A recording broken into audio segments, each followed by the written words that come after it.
Olá, sétimo ano, tudo bem com vocês? Sejam todos bem-vindos à nossa aula.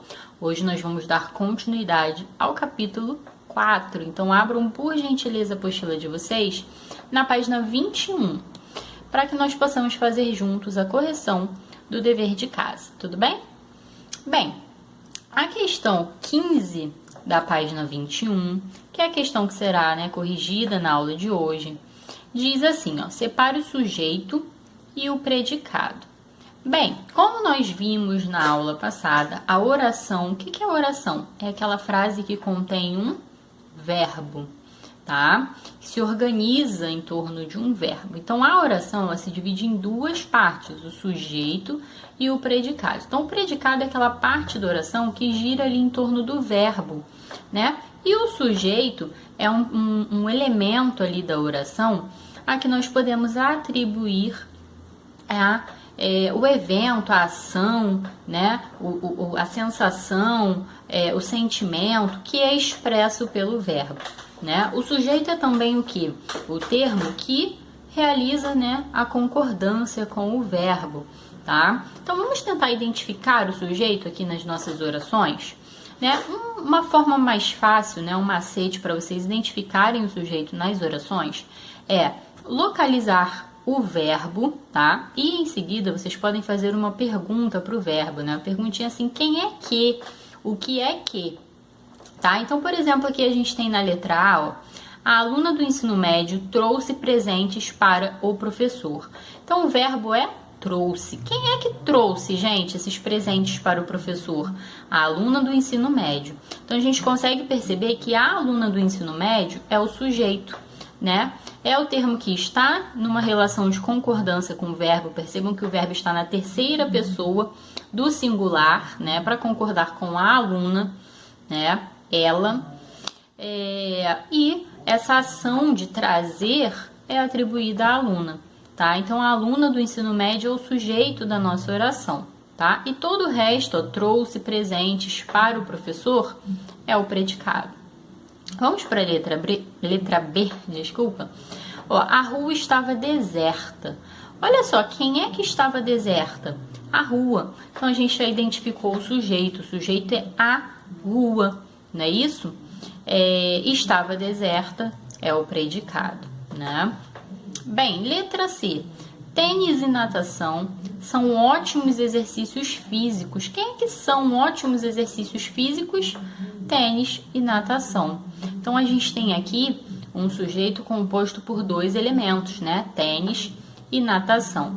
Percebam que o verbo, ele está na terceira pessoa do plural, são, não é isso? Para concordar com o sujeito, tênis e natação. Então, tênis e natação são o sujeito da oração e são ótimos exercícios físicos, né? É o predicado da oração. Os meus dois irmãos são menores. Quem é que são menores? Os meus dois irmãos. Então, esse é o sujeito da oração. Os meus dois irmãos, tudo isso é o sujeito e são menores é o predicado.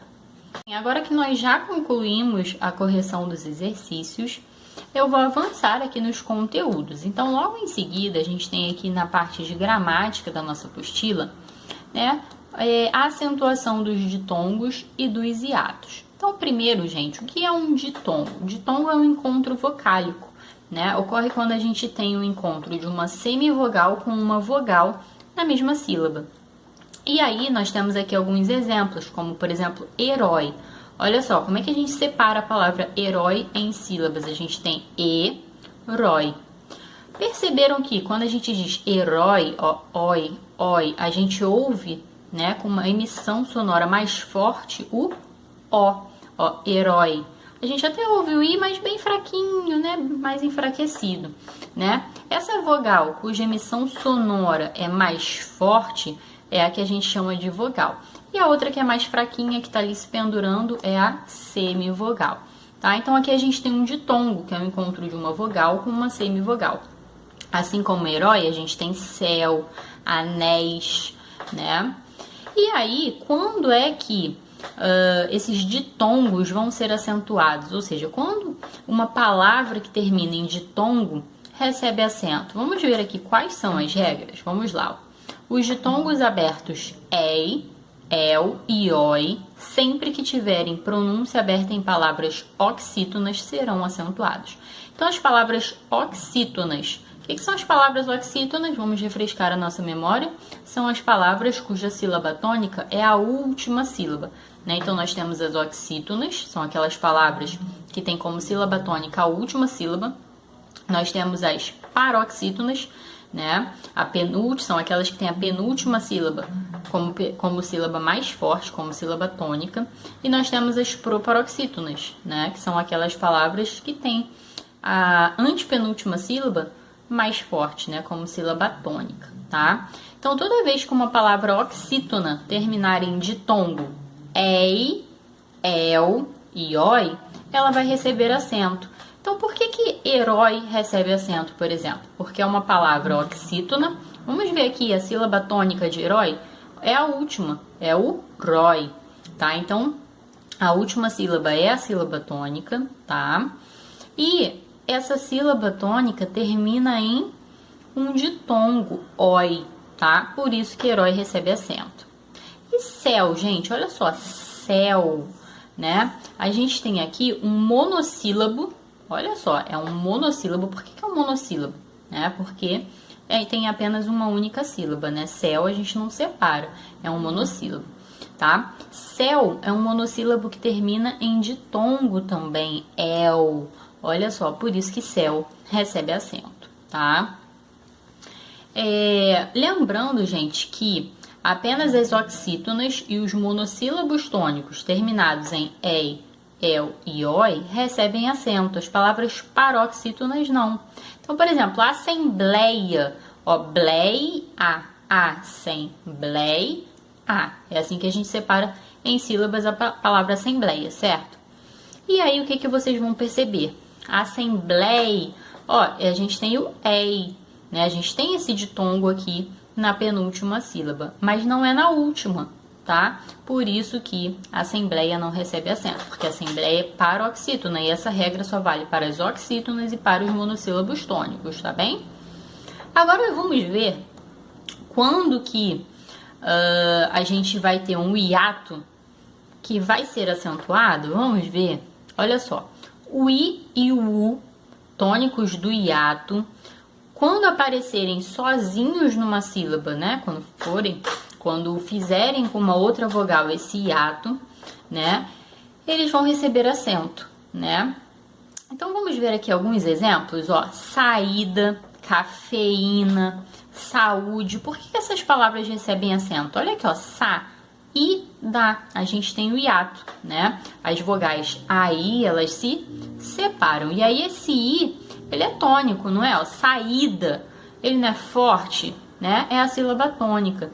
Então, é o i tônico do hiato, né? Então, por isso que ele recebe acento. E saúde, a mesma coisa, ó. Sa, u, d. Esse u é o u que faz um hiato com a.